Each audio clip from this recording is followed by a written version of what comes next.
So after you get past basic setup, fan speed, set point, things like that, there's also a menu button here on the HMI that did not exist before. So this will bring you to essentially the main menu, right? So let's start up at the top. So first we have screen settings, and this is going to be screen brightness, timeout, temperature scale, basic things like that about what's going on at the screen itself. Then we have alarms. Now there was a quick access alarms button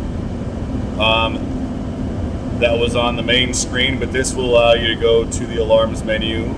If you hit select, again, you see more detailed information about the alarm code.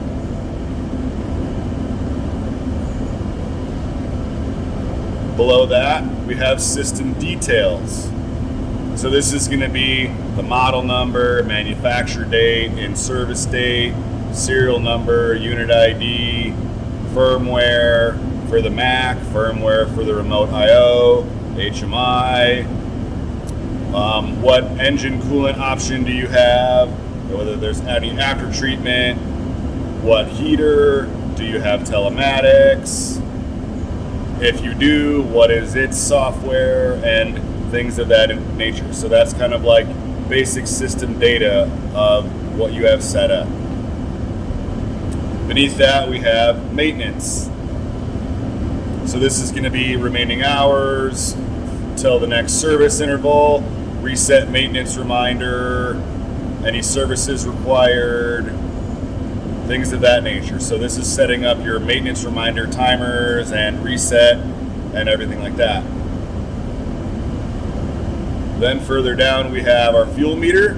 So this is viewing the fuel meter or resetting the fuel meter.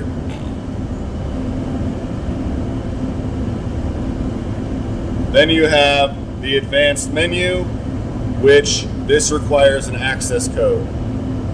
So we'll dive deeper into that menu in another video. And then at the very bottom, we have our hour meters.